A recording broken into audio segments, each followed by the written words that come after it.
Welcome to my latest podcast series, OneLife. My name's Terence Wallace, and I'm the writer and publisher of a weekly essay entitled Indelible Adventures, and I'm your host.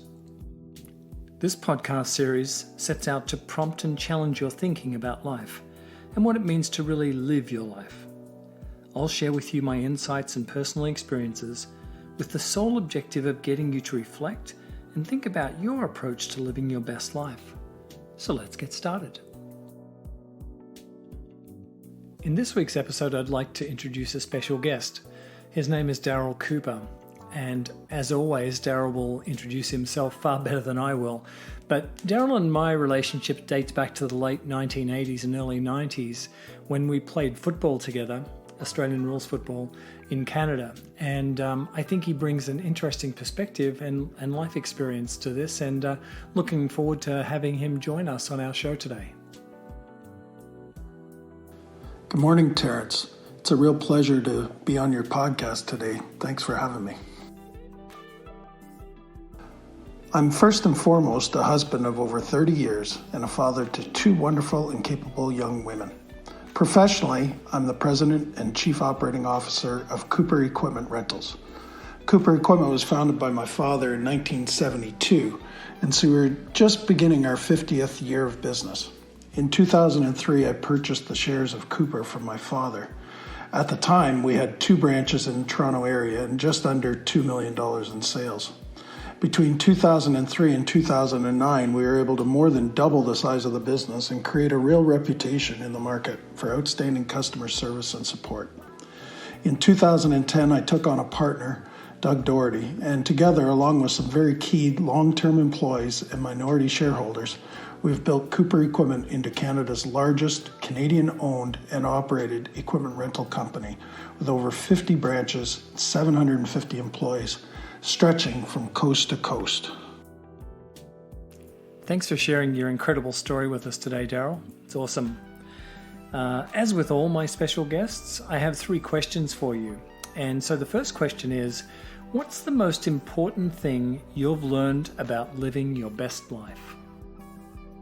I think the key to living your best life is being present in the moment, whatever that moment is, whether it be during work or at home, with your family or friends. I found that being fully present and committed is when I've had the most joy, the most fulfillment, and the most happiness. That's easier said than done, and I'm nowhere close to mastering the skill. It takes discipline and practice, and I still find myself working while spending time with family, and I find myself distracted by personal issues while at work or in business meetings. But as I think back to my happiest, most impactful moments, both personally and professionally, they came when I was fully immersed and committed to the moment. Thanks, Daryl. I totally agree. Being present and in the moment is really vital to living your best life. I also heard a couple of other important aspects, and you spoke around discipline and practice and being fully immersed and committed to the moment. I think for us all, it takes a lot of practice, but a lot of focus to be able to do that. And it's a challenge that I think we all face, but one that's vital if we're going to do it properly. My second question to you today, Daryl, is what's the one piece of advice you learned that you wished you knew earlier in life? That's a good question. In 2012, I was at a workshop with my partner, Doug, and we had a speaker named Cameron Harold who talked about a painted picture. You can buy his book on Amazon, although I think he calls it Vivid Vision now or something. But anyway, a painted picture is a vision for your life or your vision for your company looking 3 years forward. It's not really a plan, it's just a clear and detailed vision of what your business or your life will look like in 3 years. When people ask what's been the biggest contributor to Cooper Equipment's success, I point to our painted picture. I liken it to a person who wants to build a house. The architect and the owner start with a drawing of what the house is going to look like in the end. And then they develop the mechanical, electrical drawings, the landscape plan, everything sort of gets drawn off and planned out from that picture of that house. And so when all the trades are on the project, and they know what the end picture is supposed to look like, they've got context when they're faced with decisions as the project goes along. If there's an unforeseen circumstance or event that comes up, they can make their own decisions without really having to stop work and go ask questions. They can make their own decisions because they already know what the end product's supposed to look like. So at Cooper, our employees know what our 3-year painted picture is, and so our managers can make plans for their departments, and employees can see opportunities for themselves based on what our vision is. Cooper Equipment's nearing the end of our 3rd painted picture, and each time we've put our vision out there, we've surpassed our vision by a country mile.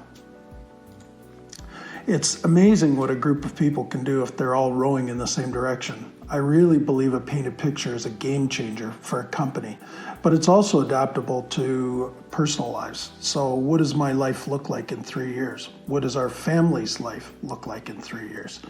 If you can get alignment on what that vision looks like, even if you don't know how you're going to do it or get there yet, then it can be a very powerful tool to help you achieve your goals and live your best life. Thanks, Daryl. That's awesome. I think you really hit on something valuable here in terms of creating that vision for your life, both personally and professionally, and understanding where do you want to be, what do you want to be doing in your life, and getting alignment from your family, but also yourself emotionally and spiritually, and lining up where you want to be, and then going for it from there. But having that clear picture in your mind, I think, is probably one of the biggest priorities that we can set for ourselves. So thank you. That's fantastic advice.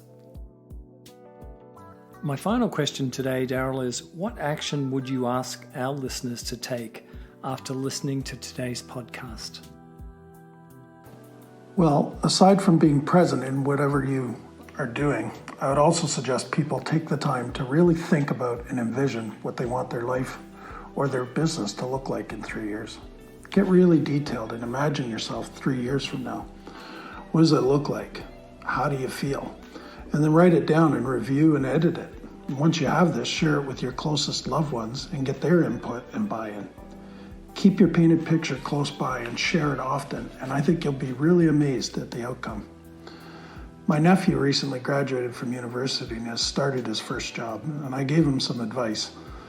My advice was to work hard, have fun, and be kind. And that approach has served me well for over 35 years in this business. And so in every interaction that I have with people now, I try to leave them better than I found them. Thanks very much, Daryl. You've given us so much to think about today. I just want to touch on a few of those things. Firstly, about being present and creating your vision, documenting it, reviewing it, and sharing it, I think is a great piece of advice.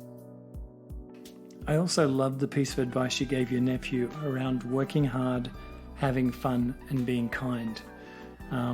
All of those things, I think, will make for a happy and long career. So thanks very much, Daryl, and I really appreciate you taking time out of your busy schedule to join us today. Thanks very much. Thanks for having me on your series, Terrence. It's been really awesome to share my thoughts with your audience. If you'd like to learn more about Indelible Adventures and the products and services we provide, please take a moment to visit the website at www.indelibleadventures.com. Indelible Adventures is one word. Thanks for listening, and look forward to hosting you again very soon.